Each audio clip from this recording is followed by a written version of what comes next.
Mirasee. I don't ever want to leave people wondering where they stand. And that's something that maybe was partially innate within me, but also something that I learned serving under other leaders is your worst employee and your best employee should say the exact same things about you. I'm Sharon, Richmond, and this is To Lead as Human. For nearly 40 years, I've run a business called Leading Large. I coach C-level execs to 10x their impact, clarifying priorities, energizing organizations, adapting their personal behaviors, and through this, building cultures of accountability and respect. In this podcast, we help you envision how to supercharge your leadership by introducing you to executives who lead with intention. These business leaders, from businesses small or large, exemplify the principles of leading large. They know that as leaders, the positional power they have comes with an equal measure of personal responsibility. These leaders not only deliver stellar value to their customers and clients and their stakeholders, they also prioritize building organizations that offer purpose, meaning, and a healthy work environment for their employees. We are lucky to learn from the challenges and successes they have experienced on their own human leadership journey. Joining me on the show today is Jonathan Weathington. Jonathan is the CEO of Shuck and Shack Oyster Bar, a fresh seafood and cold beer concept headquartered in my home state of North Carolina. Shuck and Shack has 18 locations in the Southeast, Mid-Atlantic, and Midwest regions of the U.S., and they have 6 more locations under development. Jonathan's been quoted or featured in quite a number of media outlets of all sizes, from local publications and industry magazines to the Wall Street Journal, Washington Post, and Good Morning America. So you'll have no problem learning about his business background. Jonathan earned his master's degree from North Carolina State University, go Wolfpack, and his bachelor's from University of North Carolina in Wilmington. And true to his business concept, Jonathan's known for his no-nonsense approach to true hospitality and leadership, which I look forward to exploring. Hey, Jonathan, welcome to the show. Thanks for having me. It's my pleasure. As with many CEOs, there's plenty of thought leadership that you've offered online regarding your industry, and so we can obviously all search for that. What I want us to do today in this podcast is look inward and learn more about you and your journey to becoming the leader you are today. So with that in mind, I'll start with a nice little question. How would you summarize your leadership philosophy? I believe leaders are meant to serve the people that they lead, not the other way around. And so I view my leadership style. I don't know that I would step out on a limb and say that I'm a servant leader, because I think that serving your team is intrinsic to leadership, and I wouldn't want to label it its own style. That makes sense. In the restaurant business, I know that we focus a lot on customer experience. It's really important. So if you were to think of your employees as customers, what's the customer experience you create for them as a leader? Well, being a customer generally dictates that you're exchanging or you're receiving a product, good, or service in exchange for something, usually payment. And so if we look at that from our side of it, is that our employees can, in some way, shape, or form, be our customers in which we're paying them and they expect some sort of experience through their workmanship. And so I would describe our customer experience being our employees. It's a fun place to work. You get to be yourself. I believe so much in authenticity and bringing people into an organization that make it not just culturally diverse, but thought diverse and approach diversity is kind of big in what I believe in a workplace. I'm not really big on assimilation of every person into one box. I don't believe that you should interview people and then ask them to put all of that aside, now follow the rules. I just don't believe in that at all. I never have. And so our customer experience, I would say, is unique, authentic, and it's real. That sounds like a fun restaurant environment to work in. It is. We have a good time. We try to take away all the encumbrances and barriers that so many people coming into our industry, in the restaurant industry or retail, if you group customer service as restaurant and retail, and that you interview someone and you ask them their strengths and weaknesses. And then on day one of training, you ask them to forget all of that and just follow the rules and just read the employee handbook and just show up on time and don't clock in early and you should follow this script. And I think that's garbage. And so we've tried to create an environment where people are allowed to be themselves and naturally speaking, the people that want to stick around, stick around. The people who don't feel like they're a great fit because maybe they need more structure tend to whittle themselves out. So it works out pretty well. That sounds really great. If we were to ask your employees to say what characterizes how you lead, what do you think they might say? What's the tone or mood of your leadership? I think the tone or mood of my leadership would be shoulder to shoulder, I guess you could say. I don't believe that anything that any of our employees do is something that I wouldn't do myself. And there's plenty of C-levels that'll get on the podcast or talk in articles about, oh, I would go clean the toilets or I would take out the trash. And I think that's probably the case for many of them, but I have literally done those things. And if I'm in one of our restaurants, regardless of which state or city it's in, and I see trash on the ground, I'll pick it up. I'm not going to go grab a manager to pick it up. If I see a table that needs to be cleared, I'll clear it. If I see that the fry station is behind in the kitchen, I'll jump on fryer. If I see that a customer is without whatever beverage they had, then I'll make sure that it gets refilled. That's just kind of the way I approach things. I think it's wonderful. I also grew up kind of in the retail industry. I was very, very young when I first managed like 120 part-time employees. I was maybe 23. Wow. Maybe. Wow. And then I also worked for quite a while in the food service industry, both front of counter and also kind of in the managerial ranks. And something I've noticed that stayed with me forever since those is if I see a paper clip on the floor, I pick it up. That's right.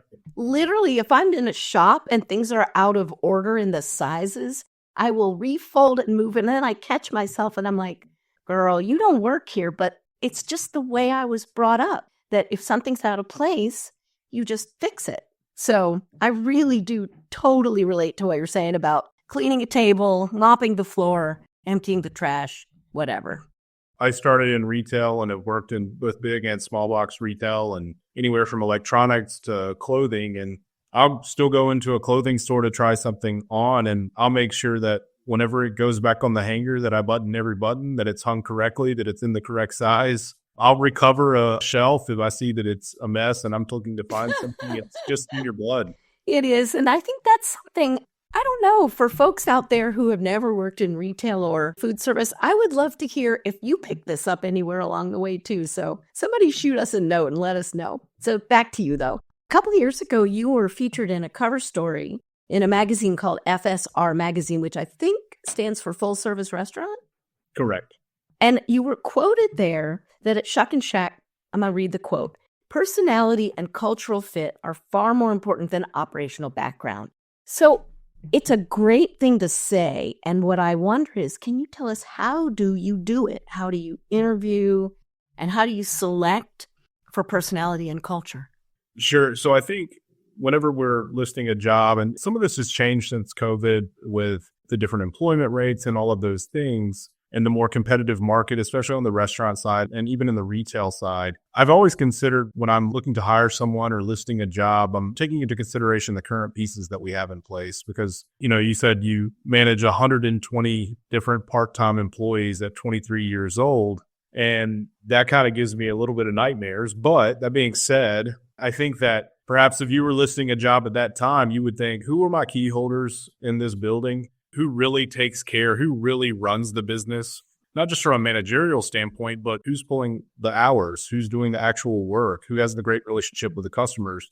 And this person that I'm intending to interview, how are they going to fit along with those other people, assuming that those employees are in good standing? And so always keeping that in mind is important. And, on my side, now that, I'm not in the restaurants every day, we have on the franchising side, a little bit smaller of a staff that kind of cascades down, I suppose. When we look at bringing anyone into our corporate headquarters or our support center, every single person that I interview or bring into the office to interview, one of the first things I say to them is that every single person that interviews here can do this job. Let's be very clear. You wouldn't be sitting here if you couldn't do this job, meaning if you couldn't do the mechanical things of the job, if you couldn't push the button or pull the lever or make this decision, you would not be sitting here. The primary purpose of this interview is to assure that you're a great fit for our team. And you can take that into restaurant, into retail, whatever it may be. You can do the exact same thing because everyone knows or has worked with someone who comes in and disrupts things, not in a good way, who just doesn't get along with anyone, who wants to start drama,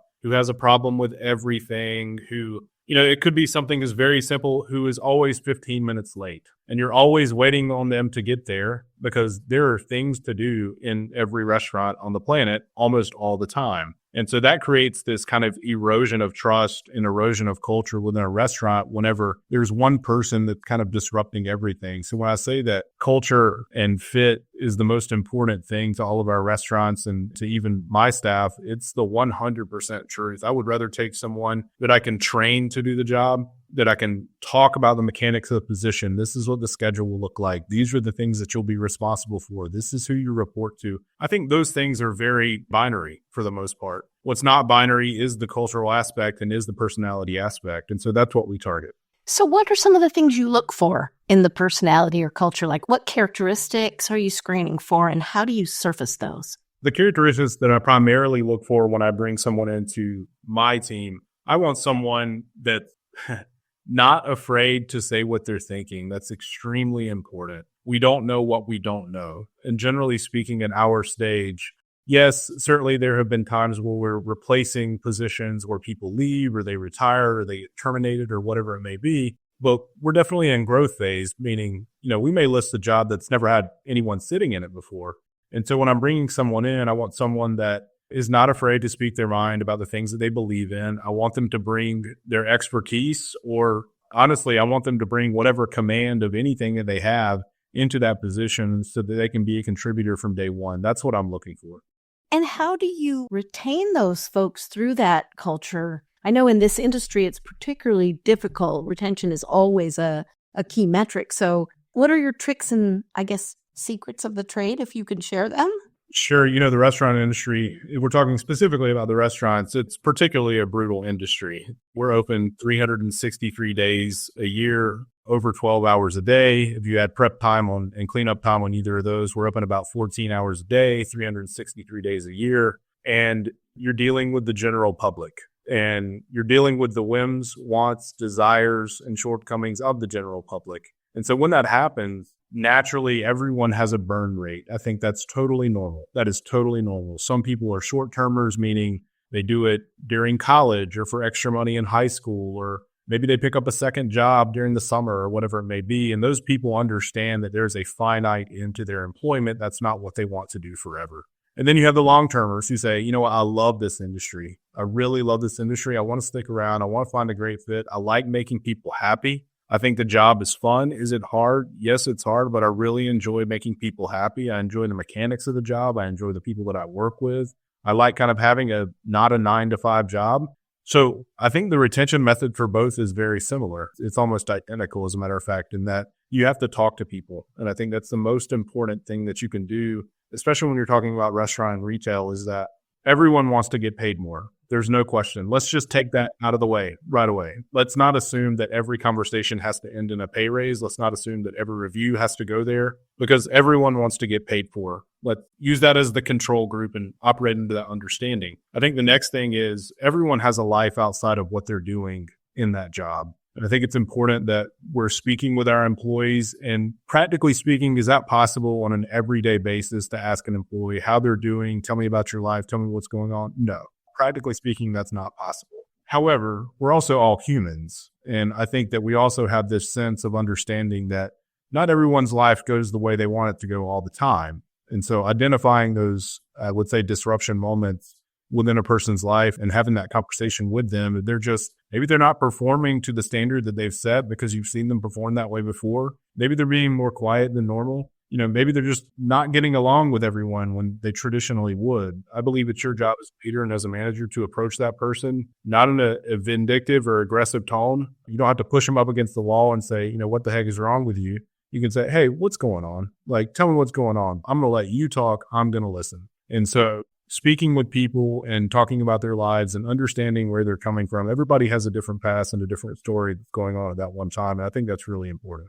Yeah, it's so interesting. I was watching some kind of show with my adult daughter the other day. I say adult because, not a little kid, and we were watching something. And that partway through, whatever it was, there was some big reveal, and we both remarked, oh gosh, you just never know what somebody's backstory is if you don't make some space to let them talk if they want to, or just to say, hey, I see you're not really yourself today. What can I do? Is there anything you need? So I appreciate that.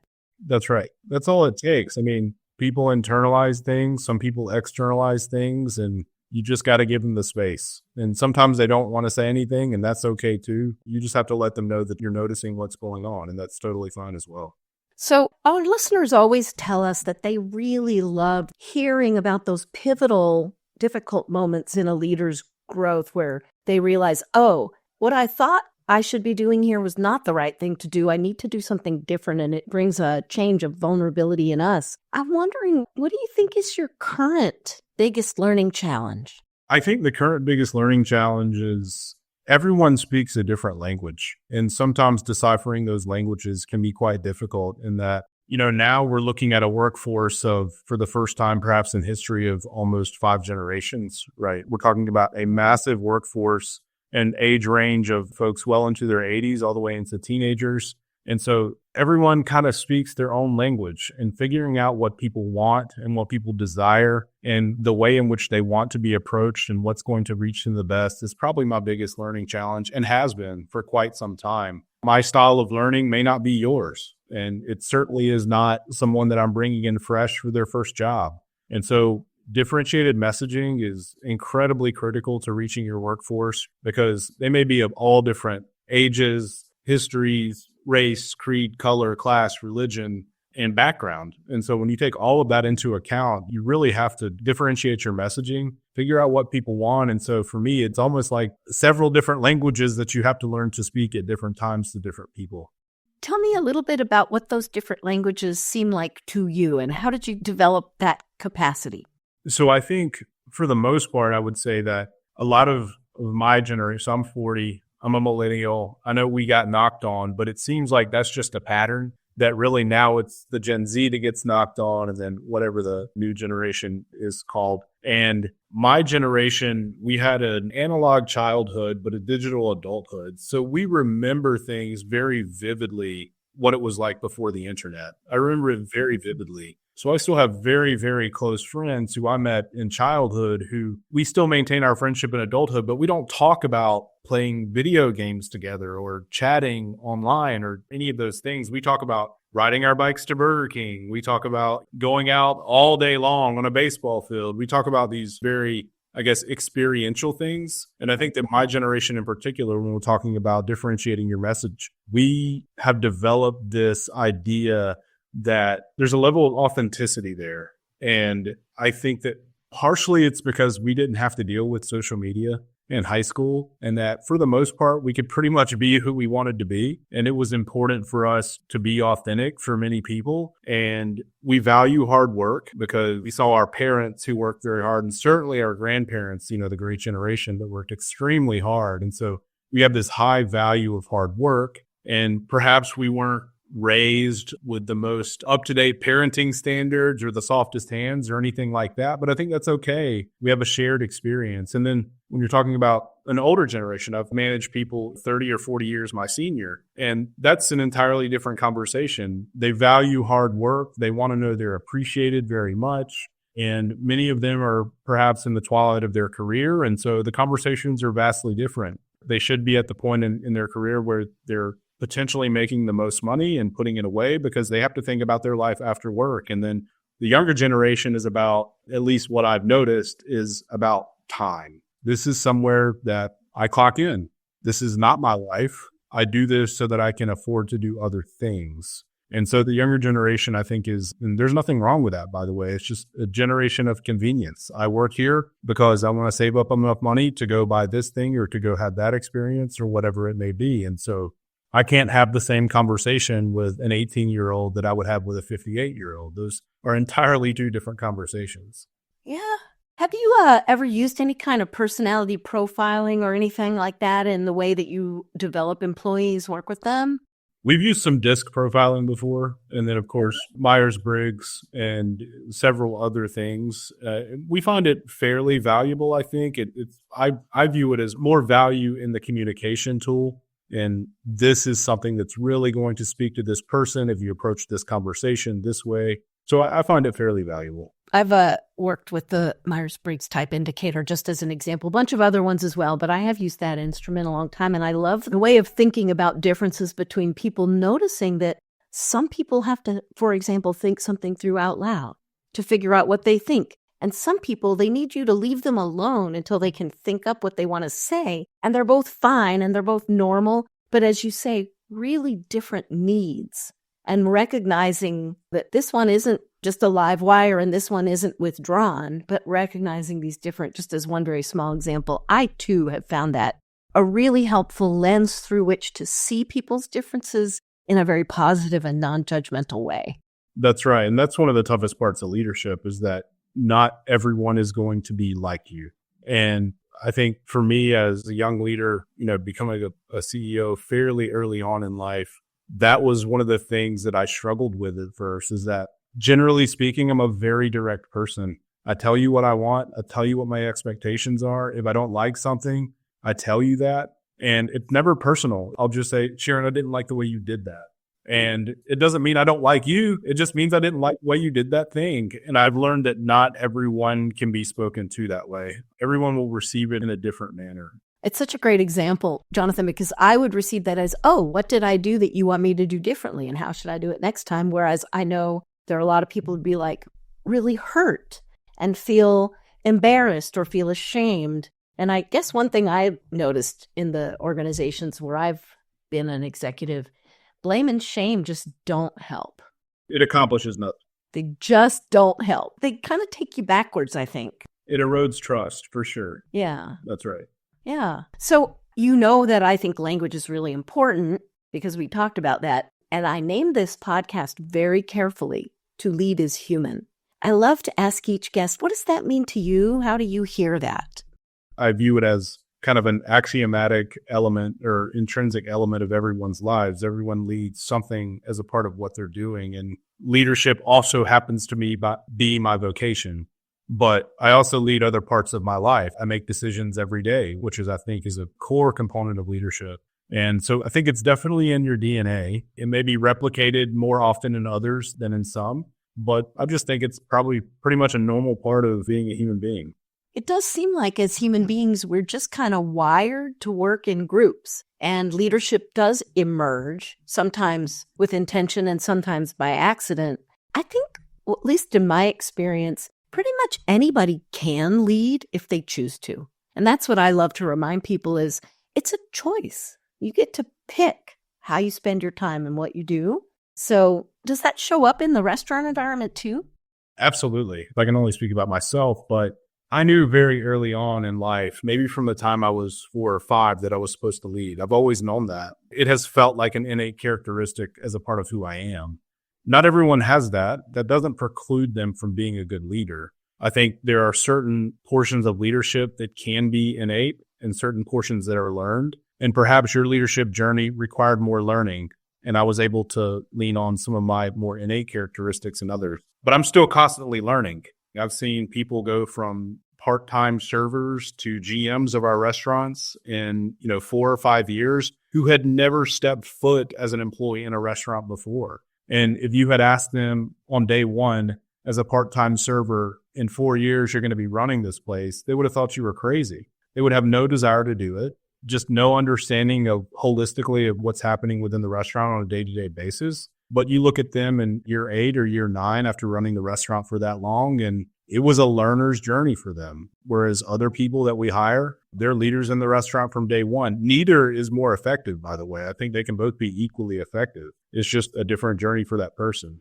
Do you find that your own leadership is a similar style, whether you're leading in the restaurant or leading in your community or in your family? It definitely is. I'm pretty no nonsense about most everything, about 95% of the things in my life. And sometimes that can come off as though I'm a little brash at times, or I won't say heartless. I'm definitely not heartless, but that's where I feel comfortable and that I don't ever want to leave people wondering where they stand. And that's something that maybe was partially innate within me, but also something that I learned serving under other leaders is your worst employee and your best employee should say the exact same things about you. And so for me, that really hit home because I want the worst employee, so to speak, say they're even, they're fair, they do the right thing when the right thing is required, they want to do the right thing, they act with integrity, they're appreciative and respectful.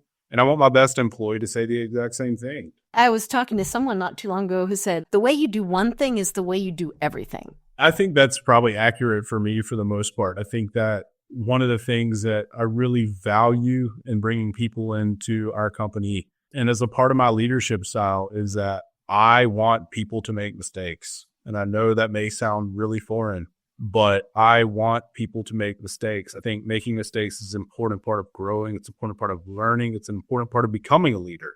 Because if I prescribe everything to you, Sharon, and say, on Monday, you take this pill. On Tuesday, you take this pill. On Wednesday, you take this pill. There's no variation whatsoever. You're not learning anything. You're just following directions. And there are certain elements of that that are management, not leadership. And I believe people should make their own mistakes. And I actually think I have more patience professionally than I do personally. And I think that's probably my personality type. And I know my Myers-Briggs. And I'm hard on myself because I expect the best out of myself. And I have less patience with myself than I have with others. Thank you for that. And I really appreciate the peek inside. I think it's good for our listeners to know that nobody's perfect at this. It is natural for us to lead, but also it is natural for us to lead imperfectly and to be imperfect. It's the best way to lead. No one's infallible. I read you recently wrote a really lovely post on Jimmy Carter, and I really appreciate it. Would you sum up kind of your key point for the audience in case they missed it? Sure. I think my key point, especially looking at President Carter, was that, regardless of how you swing politically, quite frankly, it doesn't matter to me. What matters is that he was a person of action and he sought to eradicate diseases during his presidency. Was his presidency perfect? No, absolutely not. There were a lot of mistakes. And then as soon as he was done with his only term in office, nearly immediately went to work for Habitat for Humanity and for just human-centric causes. And it was very little fanfare. Certainly there's going to be a fanfare when at one point you were the most powerful person on earth, but very little fanfare. And he did that well into his 90s. And I think that, my point of the post was less noise, more purpose. And really, you don't have to tell people that you're awesome if you're doing awesome things. This is great. This is, to me, it's almost, Jonathan, like you are pre-answering the next question. So I'll ask it so you can really answer it. Okay, sure. When you look out at the broader business world, what do you think needs the most attention in terms of leadership? What do we need more of and less of? Not everyone is an expert on everything, and your business is far different than mine. And so I'm not going to pretend for 1 second that I'm in any place to give you advice on doing what you are doing.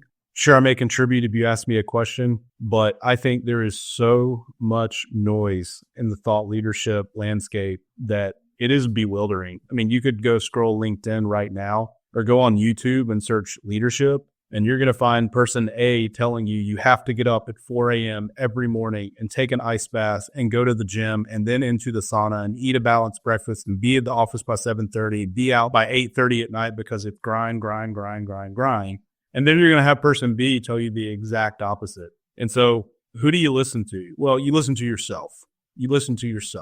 What works for person A may not work for you. What works for person B may not work for you. What works for you is yourself. And so you got to figure out that. And so I think that there is so much noise and so much BS in thought leadership that I can't take it. Anything that doesn't find a human-centered approach and the understanding that literally no one makes it on their own, I have no time, patience, or interest in. So I think I'm hearing behind what you're saying that some of the sort of public egoistic behaviors are maybe a little counterproductive. You didn't say those words, but was that in the background?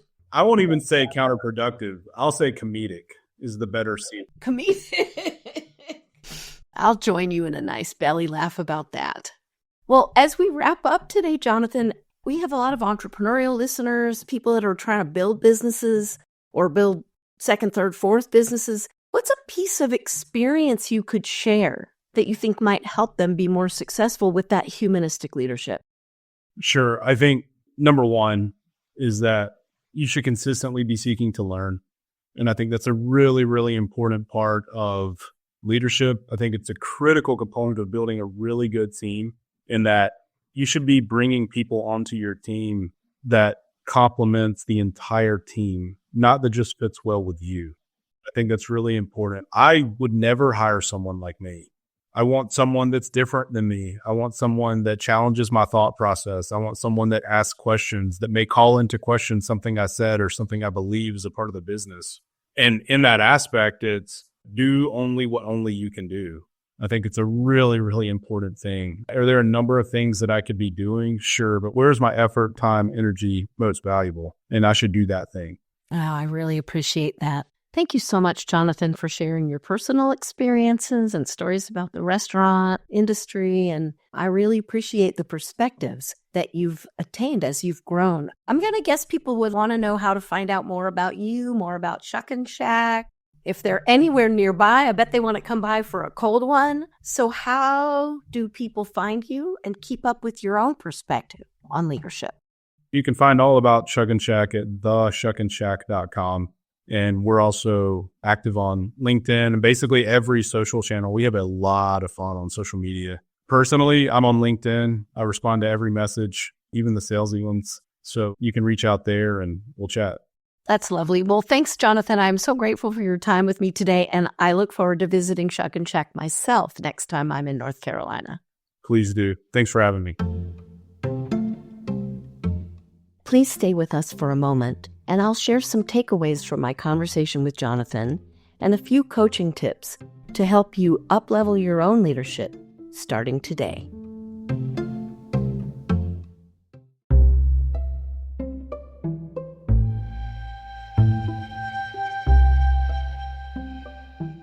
Jonathan's priorities as a leader are very clear to me. I hope to you as well.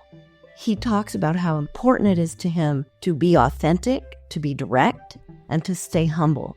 He also pointed out how important it's been to him to learn how to tailor his communications to each person so he can build relationships that honor the differences, not just in where people come from or what they look like, but in how they think and work. And he also pointed out he wants to be able to identify and adapt to the different needs and priorities of folks from all 5 generations that are in his workforce. So Jonathan is really focused on being able to adapt his communication style to the needs of different people. And one of the ways he's worked on this is to leverage a couple of different personality profilers, mainly to help him understand himself and his own natural ways, as well as to learn how to value the differences that show up among his team members. And doing this has helped him gain skill at communicating to each person in a way that they can hear.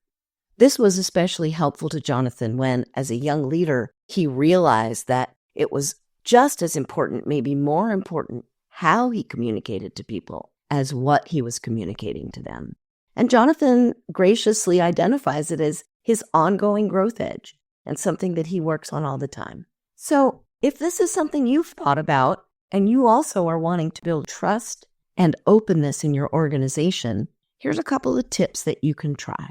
The first one, and Jonathan is a beautiful example of this, walk your talk. Don't just say you wouldn't ask others to do something that you wouldn't do. Show it. Whether at Shuck and Shack or at Disney World, executives always say they learn so much by taking a little time to be face-to-face with a customer or at the front line. So spend a few hours in your own organization in customer service or in a frontline role and see what you can learn about where the walk doesn't quite match the talk. Second, learn to value the inherent differences in what each person is bringing to the table. It's not just cultural or demographic differences that matter, but communication style, work style, learning style. If you're interested in exploring one such tool that helped Jonathan and might help you as well, the MBTI, the Myers-Briggs Type Indicator, is a wonderful vehicle for illuminating and understanding these differences. And if you'd like to understand how, just shoot me a note, Sharon@leadinglarge.com, and I would be happy to chat with you about it. The third tip is get personal. Talk with people. Spend time understanding their backstory and context so that you, as their leader, will be better able to interpret their behavior. The task to try, show your care by asking an employee if you notice some kind of unexplained behavior difference. Support them in achieving their own goals and help them see how their work with your company is on the path to their own goals. I'm Sharon Richmond, and this has been To Lead is Human. You can find out more about me at leadinglarge.com. That's LEADING large.com.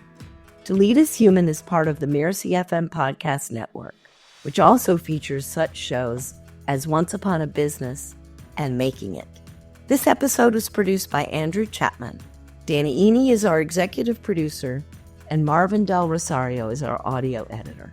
So you don't miss upcoming episodes, do follow us on Mirasee FM's YouTube channel or on your own favorite podcast player. If you learned anything interesting today, take a minute, leave us a starred review, and tell folks what you learned. The more leaders we can reach, the better for everyone. Thank you so much for listening, and I'll see you the next time on To Lead is Human.